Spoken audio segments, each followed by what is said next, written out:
Bon alors, vite fait, parce qu'on m'a demandé de vous lire une histoire, mais bon, c'est une histoire qui va être en plusieurs épisodes, hein, parce que c'est une histoire indienne. Hein. Alors, on m'a dit surtout, dites aux gens que de le raconter à personne, parce que personne vous croirait. Ah oui, non, ça c'est les aventures de Momo. Hein, Momo, un beurre gai, normand, sans matière grasse. Hein. Une histoire gaie, sans queue ni tête. Hein. Une histoire gaie, c'est quoi cette connerie là? Qui c'est qui a écrit cette connerie? Non, franchement, hein? Ah, c'est moi? Ah bah je devais en tenir une bonne. Oh putain, hein? Alors, bon, écoutez, d'accord. Ce qu'il faut, il faut, hein? Bon, alors, une histoire indienne, je vais essayer de la réciter de ma plus belle plume. Hein? C'est pas ça. Allez, oh, c'est un comique, ça. Oh, en parlant de plumes, Marcel... non, bon, d'accord.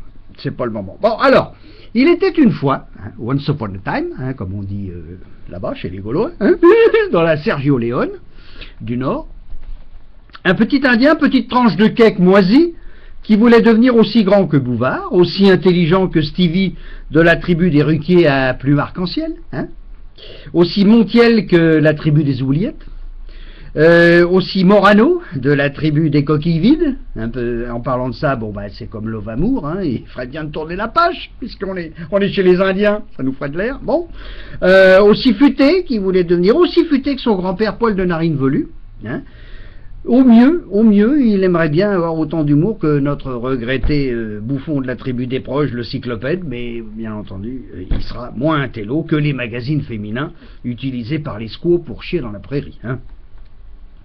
Et il sera, notre cher Momo, moins démago que les sorciers dirigeants de la tribu des bobos, encore moins lourd que les guerriers, les ding-dong, les ding-dong, ceux qui se gavent de foot et de reality con, hein. Et puis, bon, bah, il sera un peu comme, il voudrait bien devenir un petit peu comme petite tranche de cake moisie qui n'a d'égal que le beurre qu'elle bat, hein, que ma sœur, quoi. Oui, oh bon, ça va, hein, on n'est pas, on est dans humour intelligent ici, on n'est pas, bon, alors.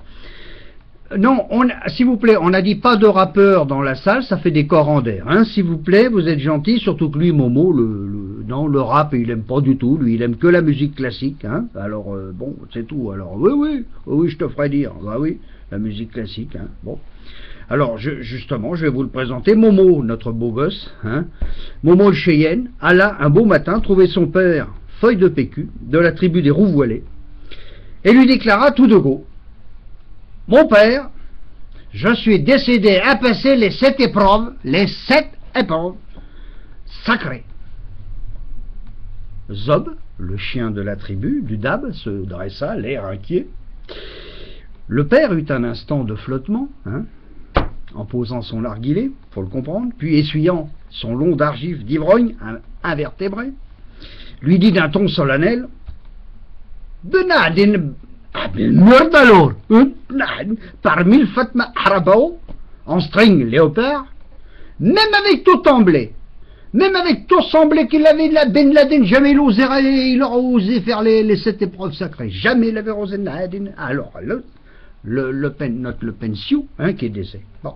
À mon avis, mon fils, ce serait quand même beaucoup plus simple si tu allais vendre des disques de rap, hein, ou si tu allais vendre des disques de je sais pas moi, des disques de techno, hein, dans les maisons de retraite, hein, pour les vieux indiens mûrs, hein. Donc voyez-vous, ça vous situe là l'histoire, hein, c'est quand même une histoire très très importante, hein. Certes, il y avait de quoi être surpris parce que quand même les 7 épreuves du beurre franchouillard consistaient. Et ça, je vais finir là-dessus, après on verra sur les épisodes à venir. 1. Mettre son doigt dans l'anus de l'aigle en plein vol. Violer un buffle des steppes de la région du BHV avant son rot et sans son consentement. 3. Réciter par cœur un livre, genre chef-d'œuvre, vous voyez, People, Loana, Domenech, Nadine Zobid Rothschild, ou autres footballeux littéraires qui crachent partout pour faire plus mal. Hein, bon. 4. Regarder un reality con en entier en écoutant le morceau de Mozart que tout le monde connaît, qui va Qui va piano, va sano, voilà, ça vous le savez. Non, il y avait une histoire de trucs de debout, ils jouaient pas debout. Bon, mais pour toi, c'est peut-être un détail, mais enfin, pour nous, ça veut rien dire du tout. Bon, laisse tomber, Marcel. Bon. 5. Ouvrir des négociations en Israël avec un pied de biche. Ça, c'est une épreuve, alors là, bon. 6. Être en costume rasé, boire un pastis et manger un aioli. Éviter les aires d'autoroute où il y a marqué pique-nique, Et pour un beurre, croyez-moi, ça c'est bon. Et vivre 8 jours à voile et à vapeur.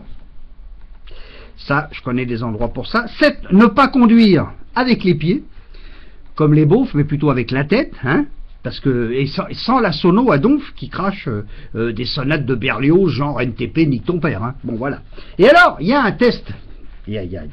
Ah oui, non, il y a une épreuve subsidiaire.